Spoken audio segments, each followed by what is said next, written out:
नमस्कार. परत मी आपल्या भेटीला आलोय.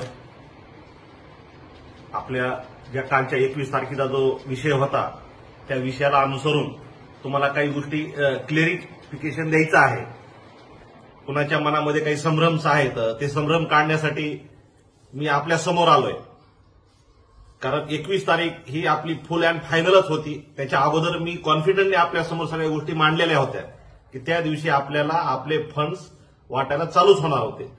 की फक्त टेक्निकल काही इन्सिडेंट घडल्यामुळं की जे आपल्या माध्यमातून ज्या गोष्टी घडल्या की ज्याच्यामुळे लिगल कम्प्लायन्सेसचा पार्ट थोडा वाढला की जेणेमुळं तो डिले होत गेला आणि त्या डिलेच्या माध्यमातून आपली ही तारीख पुढे पोस्टपोन झाली.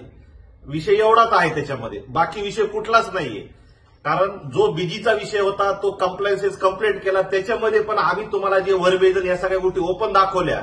त्याच्यामध्ये पण बऱ्याचशा कस्टमरनी त्या बँकरला मेल गेल्यामुळे तिथंही आमचे 4 दिवस होल्ड लागला होता, पण ते आम्ही कव्हरअप केलं. म्हणून हँड टू माउथ मध्ये आम्ही या 21 तारखेपर्यंत आलो होतो, पण तोही आम्ही कव्हर केला. कारण सर्वजण ताबडतोब ऍक्शन घेऊन पुढे मेल करतात, तोही आम्ही थांबवला. ह्या मधली इव्हेंट जो झालाय आपला माजलगावमध्ये की त्याच्यामुळं तो लिगल कम्प्लायन्स आला, पण तोही आमच्या लिगल टीमनं दिवस रात्र एक करून त्या 1.5 दिवसामध्ये ती कम्प्लायन्सेस पुटअप करून फुल अँड फायनल केली.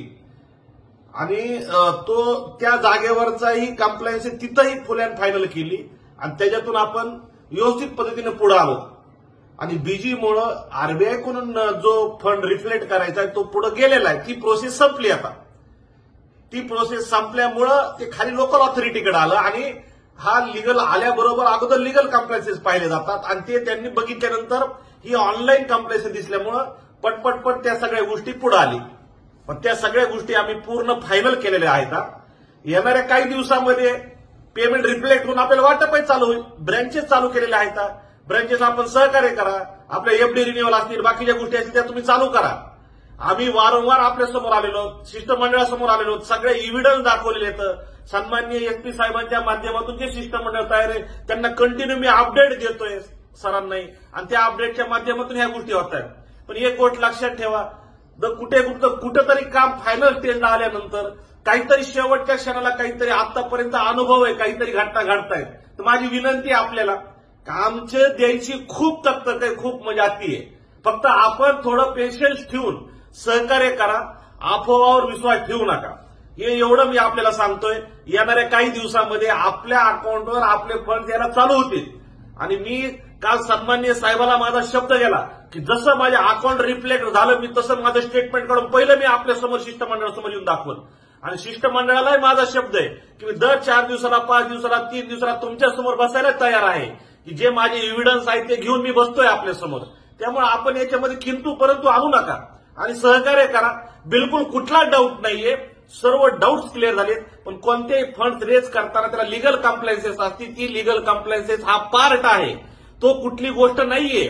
आणि तो पार्ट कम्प्लीट होत आलेला आहे. फक्त सडनली ती गोष्ट घडली की ज्याला आम्ही गेल्या 15 दिवसापासून टॅकल करत आलो होतो. मग सडनली त्याच दिवशी घडली की जे की आम्ही फायनल स्टेजला होतो. पण ते पण ऑफलाईन नंतर ऑनलाईन मध्ये आल्यानंतर ताबडतोब त्या सगळ्या गोष्टी वाढल्या. पण त्याच्यावर आपण मात केलेली आहे खूप चांगल्या पद्धतीनं की जेणेकरून आपण ह्या सगळ्या गोष्टी फायनल करत आणलेल्या आहेत. याला कुणीही वेगळं घेऊ नका.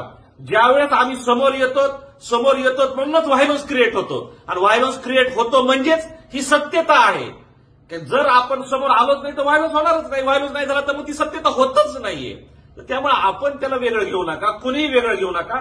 एकमेकाला मोरल सपोर्ट देऊन त्याला पॉझिटिव्हिटी पसरून तुम्ही त्याला सहकार्य करा आणि सगळ्या ब्रँचला सहकार्य करा. आमच्या ब्रँच चालू येतात. डेली ब्रँच मॅनेजरची आम्ही मिटिंग घेतोय संध्याकाळी. रोजचे नवीन त्यांना काय करायचे वर्किंग ते सांगतोय आम्ही त्यांना.